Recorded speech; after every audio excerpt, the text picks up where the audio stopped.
In today's video, I wanted to talk about my hair care routine because it's something that I've gotten so many questions on. I've talked about how I only wash my hair 1 to 2 times a month. A lot of people find that unbelievable. A lot of people want to know my secrets, so I'm here to tell you what they are. I'm actually heading out to get a blowout in the next 30 minutes, but I wanted to hop on quickly and show you what my hair looks like after a couple weeks of not washing it. Right now it's been somewhere in between 2 and 3 weeks. I'm not like super strict on my washing schedule. It kind of depends on what else is going on. You know, LA has been so hot lately, so after hitting like 2 weeks, I think it's about time to wash it. But if I wasn't filming this video, I'd honestly probably go like another 3 or 4 days. My scalp is definitely still producing oil, but I'm able to extend the period in between washings for much longer because I really don't use many products, which I will talk about later. I think my hair still looks pretty decent for, you know, 2 to 3 weeks without washing. Like I said, you can see that I am starting to get oily areas, but overall, hair is still looking pretty good. Okay, so I'm going to go get my hair washed and blow dried professionally, which is an optional step in this process. You can totally wash your hair at home. I just can never get it to look as nice. And because I have like really curly, kind of unmanageable hair, since I go so long without washing it, it's really nice to just have it like styled. I deserve to treat myself.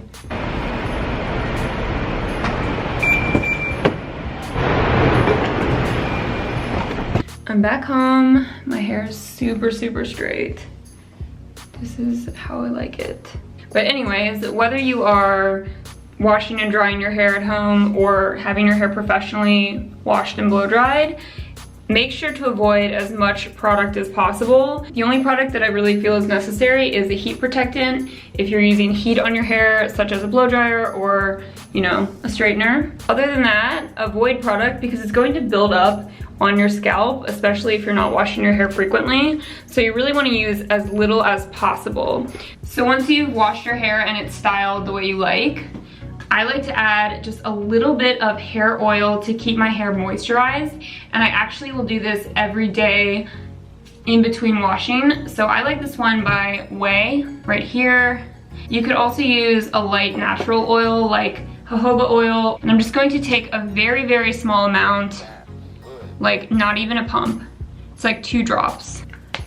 Rub it between my hands and then just lightly comb that through my hair with my fingertips, avoiding my roots directly. So I just try to concentrate the oil on the midsection of my hair to the ends. So once you've done that, you're pretty much good to go. I want to quickly explain my kind of mentality when it comes to my hair. For the majority of my life, I washed my hair every other day, maybe every 3 days. And then a few years ago when I started experiencing some issues with my hair, such as excess shedding, alopecia areata, which I've talked about in another video, I stopped washing my hair so much. And part of the reason for that was just because I hated seeing like clumps of my hair falling out. I hated that shedding, but I also realized that when I washed my hair less, my scalp kind of acclimated to less washings. Shampoos and hair products can be really abrasive, and I feel that we're just constantly stripping our hair of the natural oils that it needs, and in turn, our scalp will start to produce excess oil to overcompensate for that loss. So what I found out when I stopped washing my hair so much was that my scalp could kind of like regulate its oil on its own if I was washing my hair less. And honestly, it's worked out really well for me. So we're gonna go in the other room because the back of the house is continuously the hottest part.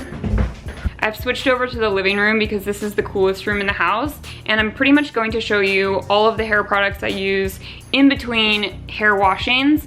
When it comes to shampoo and conditioner, for me, I don't really have a personal preference. I just know that like the natural sulfate-free shampoos don't really work for me. I wish they did, but there's something about them that just leaves my hair really dull and it doesn't feel like clean. If they work for you, that's great. Maybe we have different hair textures. My hair texture is like fine. I guess I have a lot of hair, but it's my actual texture of my hair is fine. If you are looking for a zero waste or an environmentally friendly shampoo option, find a good shampoo bar. I really like some of the shampoo bars at Lush. I know that they still use some synthetic ingredients, but some of their shampoo bars are void of synthetic fragrance and dye. So definitely check those out. You can buy them in bulk with no packaging, and then you can buy a reusable container to use over and over again. And one of those shampoo bars will last me for over a year. So that's a good option for shampoo. For conditioner, I haven't been able to find a great like bar product. However, I'm totally on the prowl. So if you know of any, leave them in the comment section below. And this is basically everything. And of course, none of this is sponsored. These are all just products that I really use. First thing, shower cap, very important, especially if you have curly or frizzy hair like I do. I just throw this on when I'm taking a shower. When it comes to hair tools, I have 2 brushes and 1 comb that I really like. This comb I have had for over 10 years, not even kidding. But it's just like a pick style comb. You definitely want to comb your hair out when it's wet to avoid breakage and flyaways. I like this one, but you can really use whatever comb you like. So for brushes, these are my favorites. Both of these have actually been in my ASMR videos. This is a brush by Tech.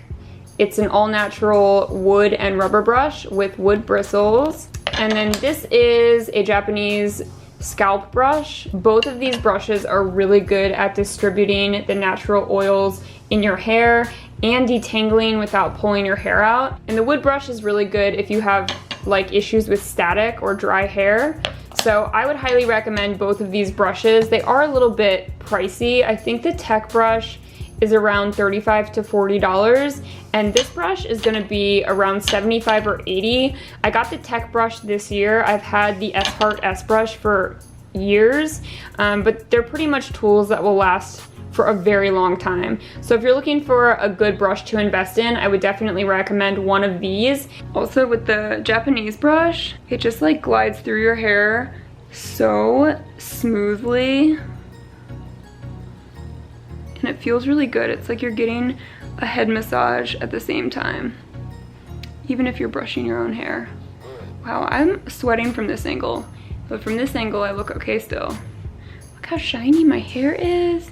And I do feel like the brush, I mean, when my hair is curly, it's not this shiny, but I do feel like the brush really helps with shine. So back to the oils, talked about this a little bit earlier, but I do have this whey oil that I really like, and then sometimes I'll also use a light carrier oil like jojoba or sweet almond, apricot kernel, anything that's light. I like to apply oil to my hair about 1 to 2 times a day, usually once in the morning and once in the night, just like you saw me do in the bathroom. So I'll just apply a very, very small amount in my hand and kind of work that through the middle 2 ends of my hair. You may be shocked to find this out, but it actually won't make your hair more greasy. It's just gonna help your hair stay smooth and moisturized. If you get carried away with the oil and you're putting like huge pumps in your hand, that's a different story. This oil is not all natural.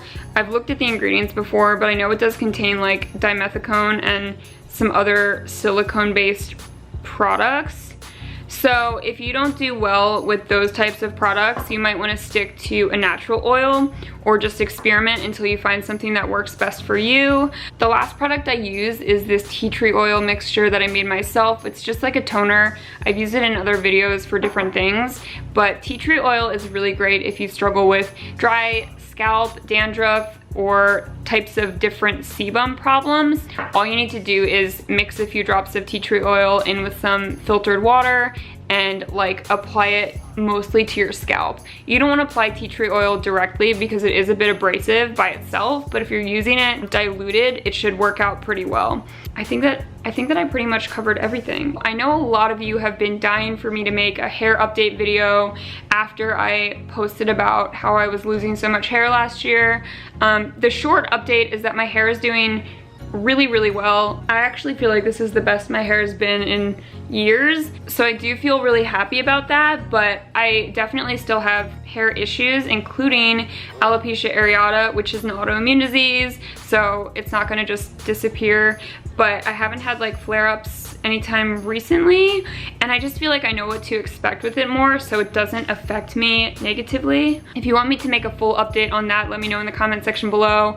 Otherwise, let me know if this hair routine works out for you. Oh, I totally forgot, this is so important. Dry shampoo is, in my opinion, one of the worst products ever made. With dry shampoo, you really want to avoid it at all costs. It's like the gnarliest product to me. It just makes you have like tons of buildup on your head. If you have to use like a tiny bit of hairspray, if you're fixing your hair on a night out or whatever, go ahead and use it, but really do so sparingly, trying not to apply product near your scalp. If you guys have any questions, feel free to leave them in the comment section below. I hope this video was clear. I really think that you don't need to wash your hair that often. I think if you can give yourself like a couple of months, your body will just kind of adjust. We don't need to be constantly stripping our body of those natural oils that it needs. I don't really know what else to say. Thank you for watching. I'll see you soon in my next video, and I will talk to you then. It's actually 3 days later. I forgot to give you guys some important information, so I just wanted to include that in this video. And also, you guys can see what my hair looks like after 3 days. The first thing I wanted to add is that I pretty much only use heat on my hair the first day I style it after washing it. Occasionally, I will touch up some pieces like on the sides or underneath if they're getting a little bit curly. Go ahead and do whatever works for you. I try to use heat minimally, but I do find that if I use heat like once a month, occasionally twice a month, it's not super detrimental to my hair. Maybe you like to air dry your hair naturally, and that's great. I also feel like I'm going to get a lot of comments about getting my hair professionally washed and blown out, but that's not a mandatory step in this process. I don't always get my hair blow dried professionally and washed. It's a nice thing that I like to do for myself sometimes. I like to go to Dry Bar because it's $45 plus a $10 tip, so 55 bucks. If you have a problem with it, then don't get a blowout, but if you are looking for an affordable place, I know there are dry bars like all over the United States, so that's a good option. Another thing which is slightly off topic from this video, but important to include, is that the quality of our hair, I think, is largely based on diet. Of course, there are tons of other factors, including genetics, hormones, which can dramatically influence your hair, and, you know, medical conditions, etc. But, you know, if you're suffering from poor hair quality or not enough hair growth or different types of hair ailments, even like excessive oiliness, you might want to evaluate your diet and see if you can incorporate more healthy whole foods, and that may actually be a solution to your problem. A lot of people swear by hair vitamins. For me, I don't notice a huge difference whether I'm taking one or not.